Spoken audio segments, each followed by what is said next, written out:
제 24장.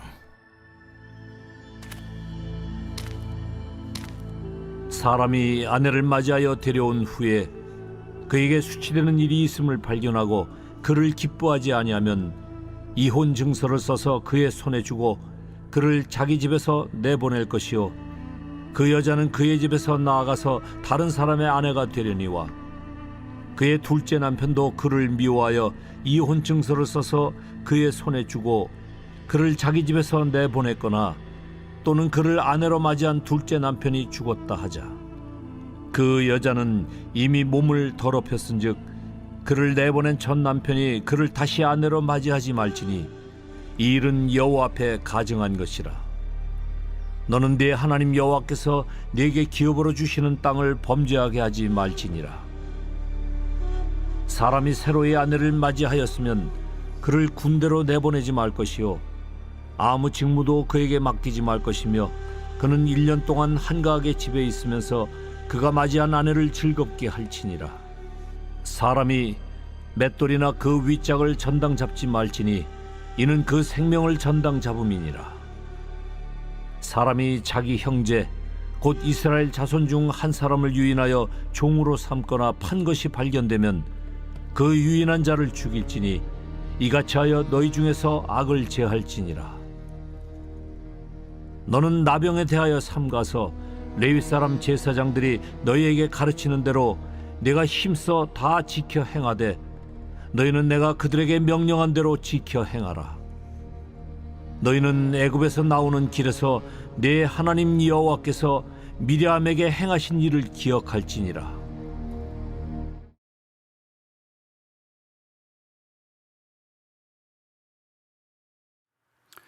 이 시간 우리에게 주시는 하나님 말씀은 신명기 24장 1절로 9절 말씀입니다. 말씀의 제목은 배려입니다. 한 농부가 있었고 그는 비탈진 산에 논을 가지고 있었습니다. 위쪽에 논을 가진 농부였고 그는 항상 땀을 흘려가며 그 높은 곳까지 물을 길어다가 논에 물을 대고 있었습니다. 그러던 어느 날 아침에 눈을 떠보니 밤새 자기 논에 물을 대었는데 아래 논 주인이 물꼬를 터서 자신의 논에 있는 물을 그 아래 논으로 물을 뺀 것을 보게 되었습니다. 화는 났지만 화를 참고 다시 땀을 뻘뻘 흘려가며 물을 길어다가 자신의 논에다 물을 대었습니다. 그리고 그 다음 날이 되었습니다. 여전히 아래 논 주인은 물꼬를 터서 위에 있는 논의 물을 자신의 논에 흘러 들어가도록 그렇게 물을 터 놓았습니다. 이 논 주인은 너무 화가 나서 하나님 앞에 이렇게 기도했다고 합니다. 하나님, 저 아래 논에 가서 물꼬를 터서 저 물을 다 빼버릴까요? 그랬더니 하나님께서는 이렇게 말씀하셨다고 합니다. 너는 왜 정의로운 사람이 되려고 하느냐? 은혜로운 사람이 되라.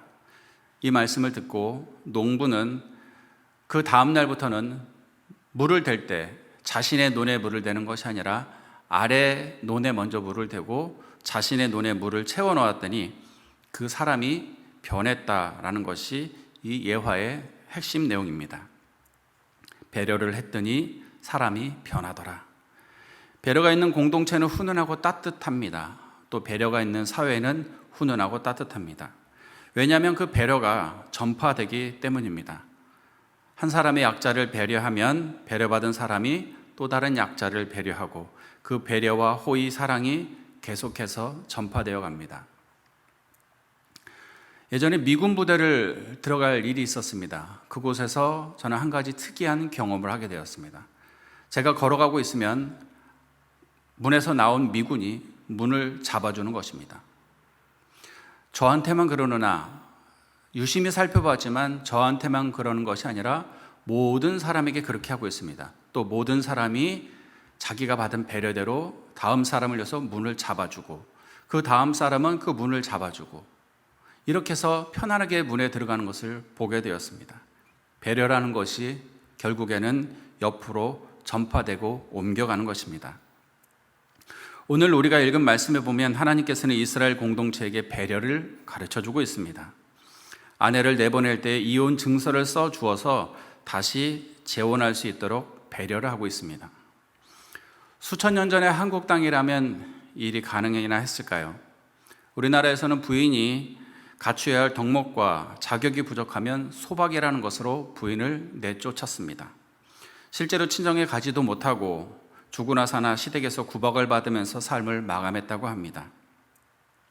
신혼인 사람은 군대에 보내지 않고 1년 동안 한가롭게 아내를 즐겁게 해줄 수 있도록 배려하라고 성경은 또 말씀하고 있습니다. 하나님께서 가정과 결혼 생활을 얼마나 소중히 여기시는지 세심하게 배려하고 있는지를 알 수 있는 부분입니다. 또 가난한 자가 물건을 가지고 돈을 빌리러 왔을 때도 배려하라고 합니다. 하루 벌어 하루 먹으며 살아가는 가난한 자들에게 무엇을 구워줄 일이 생기면 물론 신명기 말씀대로 이자를 받지는 않겠지만 본전을 잃지 않으려고 저당물을 잡으려 한다면 야박하게 취하지 말고 배려를 하라는 것입니다. 그 사람의 밥벌이인 도구, 맷돌짝 혹은 그중 한 짝을 가져가지 말라는 것입니다. 맷돌의 손잡이를 어이 또는 어처구니라고 합니다. 만약에 맷돌을 가지고 와서 저당을 잡히려고 할 때 다른 것은 다 돌려보내주면서 어이나 어처구니를 뺏어버린다면 그는 그 맷돌을 가지고 아무 음식도 해먹을 수가 없습니다. 그래서 우리나라 말에 황당할 때 이렇게 말하죠. 어이가 없네, 어처구니가 없네, 이렇게 말을 합니다.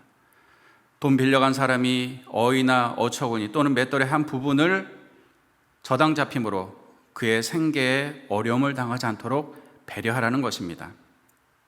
가난하고 약한 자를 배려하라는 말씀을 하시면서 형제를 배려하는 것이 아니라 형제를 이용하는 자들에 대한 형벌도 말씀하고 계십니다. 사람이 자기 형제 곧 이스라엘 자손 중 한 사람을 유인하여 종으로 삼거나 판 것이 발견되면 그 유인한 자를 죽일지니 이같이 하여 너희 중에서 악을 제할지니라. 유인하여 종으로 삼거나 인신매매를 하는 행위는 하나님의 형상을 따라 창조된 고귀한 사람의 생명을 이익의 도구로 삼는 것입니다. 이런 자는 죽이라고 하십니다.